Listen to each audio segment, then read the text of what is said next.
They say there's a forest just outside of Marlowe, Oregon. Locals call it the forest that forgets people. Not because people get lost there, but because once you enter, the world seems to forget you ever existed. Families vanish.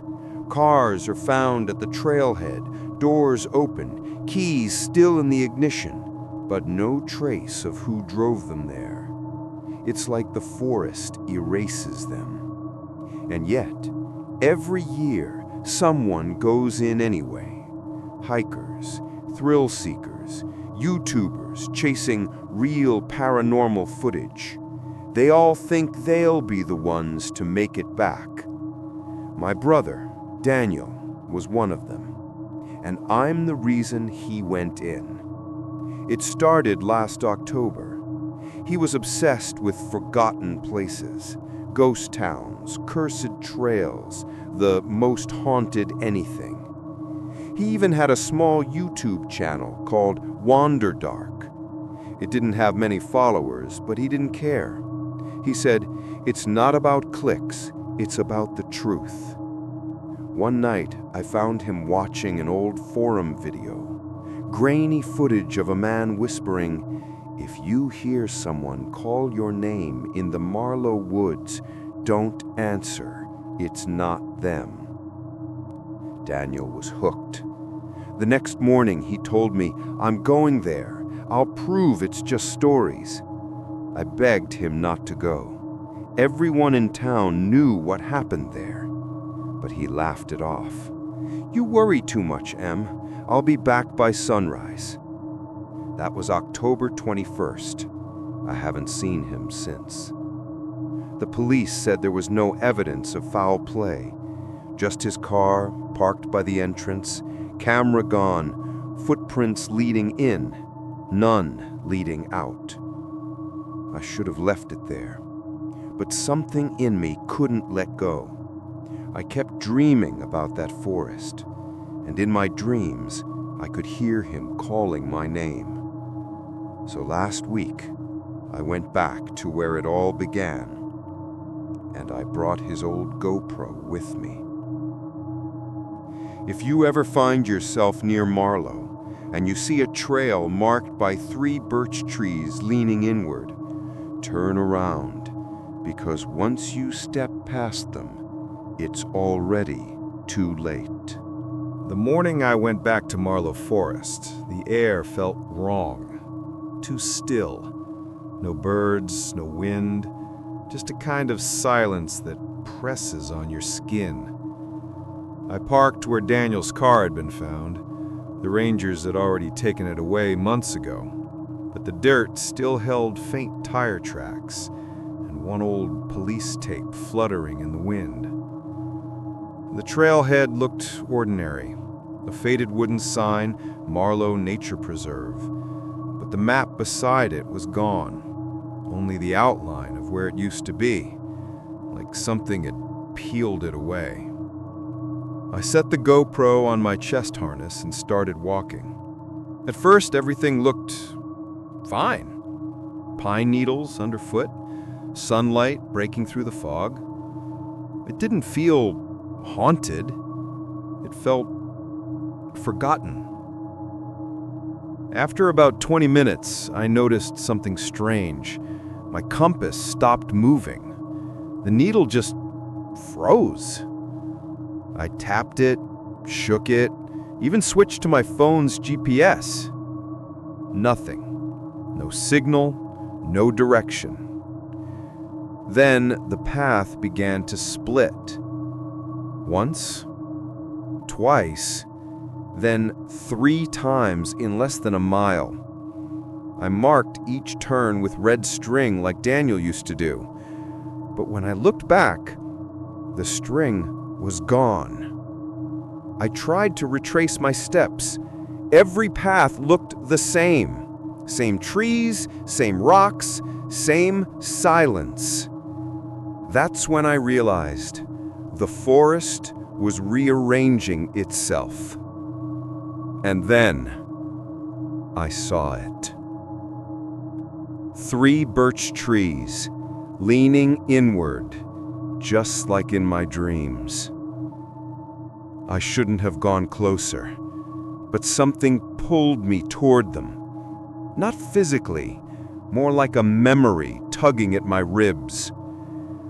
Beyond the trees, I found a small clearing. At the center, a circle of stones, burnt black in the middle, as if from a campfire. And there, half buried in ash, was Daniel's camera. My breath caught. I grabbed it, brushed off the dirt. The lens was cracked, but the memory card was still inside. I turned it over in my hand, and for a split second, I thought I heard something, a faint whisper. It said my name, M. I took Daniel's camera back to my car before it got dark. Every instinct told me to leave, but curiosity is a powerful curse. When I got home, I plugged the memory card into my laptop. At first, the files wouldn't load. The computer froze, then restarted on its own. But finally, a folder appeared. October 21_footage. Just one video, 9 minutes long. The first minute looked normal. Daniel walking through the same path I'd taken, laughing, talking to his audience. His voice was steady, confident. Then something changed. The background sound faded. Even his footsteps went silent. You could see his lips move, but there was no audio. Just nothing. He turns the camera toward the trees, whispering something I can't hear. Then he zooms in. There's a figure standing between the trunks, still, motionless, facing away. Daniel calls out, "Hey, you okay?" The figure tilts its head slightly, like it's listening, but doesn't turn around. And when Daniel takes a step forward, the camera jerks and cuts to static. When the footage comes back, he's running, breathing hard. The trees around him look wrong, taller, darker, bending inward like walls. He stops, gasping, and says, finally, I hear his voice again. "If anyone finds this, don't follow the path. It's not the same when you look back." He turns the camera toward his own face. His eyes are wide, terrified. Behind him, something moves, too fast to see clearly, a blur of shadow like smoke with shape. The screen shakes. Daniel screams, not loud, but sharp, desperate. And then the camera falls. It lands sideways, pointing at the ground. Boots. 2 of them. Daniel's, and another pair right beside his. The last thing on the footage is a voice. A woman's voice. Soft. Close. "You shouldn't have come here, Daniel." Then the video ends. I stared at the screen for a long time. And just as I reached to close the laptop, the speakers hissed. For a second, I heard my brother's voice. "Em, I found the way out. You have to see it." And then, I couldn't sleep after watching that footage. Daniel's voice. "I found the way out." It kept echoing in my head. By morning, I'd made up my mind. I had to go back. Not to film, not to prove anything, just to bring him home. The forest was waiting. I swear it looked different this time. Darker, denser, almost aware. The air felt thicker, like I was walking into someone's breath. I followed my own footprints for a while, but soon even those began to fade. Every sound, my steps, my breathing, started to feel too loud, like the forest was listening. Then, I heard it. A voice in the distance. Faint. Familiar. Em, come this way. Daniel. It sounded just like him.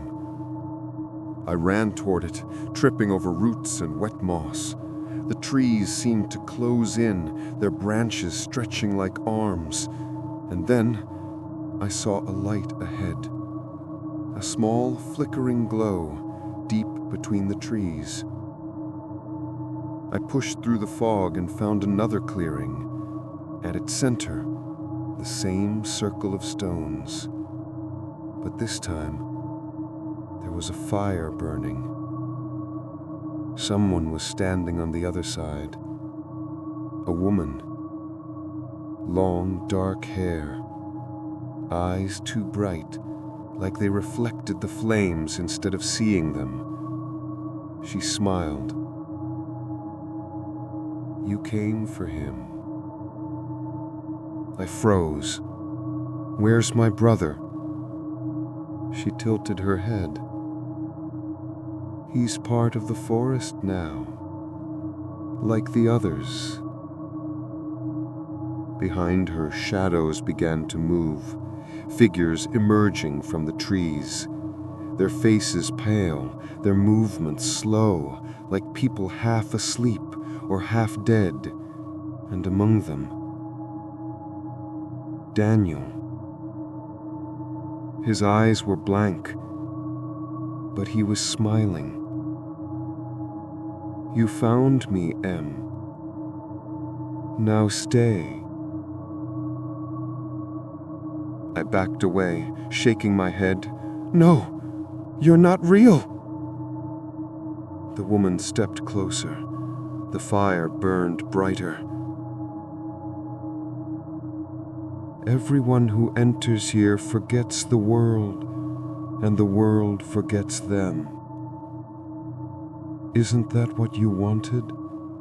To stop remembering?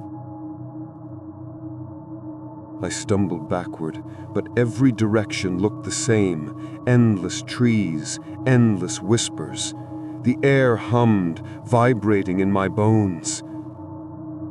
I screamed his name, and the forest screamed it back. When I woke up, it was daylight. Cold light, gray and flat, seeping through the mist. The fire was gone, the woman was gone, and so was Daniel. For a moment, I thought it had all been a dream, but when I stood, I saw footprints, 2 sets, leading deeper into the woods. One was mine, the other stopped halfway, as if whoever left them simply vanished.